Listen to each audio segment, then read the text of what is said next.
A deadly officer-involved shooting on New Year's Day in 2024 that Honolulu prosecutors say was justified. Sidney Tafokitau's death started with a police chase around the island. Prosecutors said he shot his ex-girlfriend on Honolulu freeway near Aloha Stadium during an argument. He then drove off and led police on an island-wide chase on Oahu's streets and highways, even going as far as the North Shore. Tafokitau shot at police at least 4 separate times during that chase with an AR-15. He also carjacked a victim in Windward, Oahu at gunpoint. It all ended when officers shot him nearly 24 times in the university area.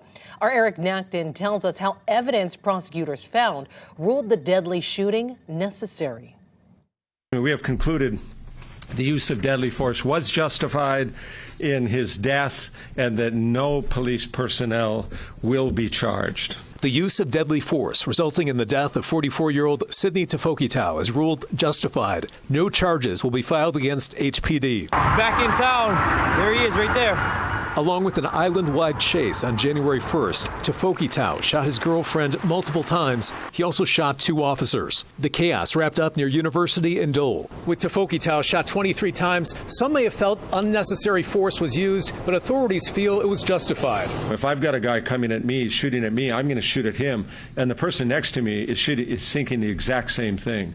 So it wasn't like it was a shot here and then sometime later a second shot and a third shot.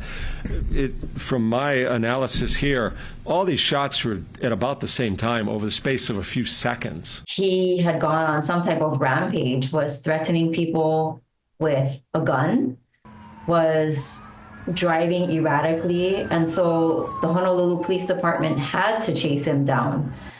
And it sounds like the prosecuting attorney's office decided that no charges would be brought because the police officers were acting in the defense of the community. Tafokitau had 14 felonies leading up to January 1st. During the rampage, he reportedly had cocaine and alcohol in his system. Many wonder what can be done to avoid similar circumstances in the future. We have to be stricter on people that are in the system. We have to provide them services. I think right now, because times have changed, we don't have the proper programs implemented just yet. But I believe that our community leaders are working on that. In Honolulu, Eric Nacton, Island News.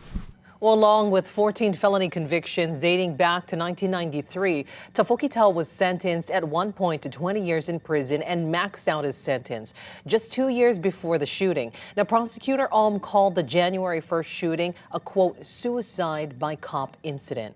Now, HPD Chief Joe Logan released a statement in response to the press conference today saying, quote, we appreciate the thorough review and investigation conducted by the Department of the Prosecuting Attorney.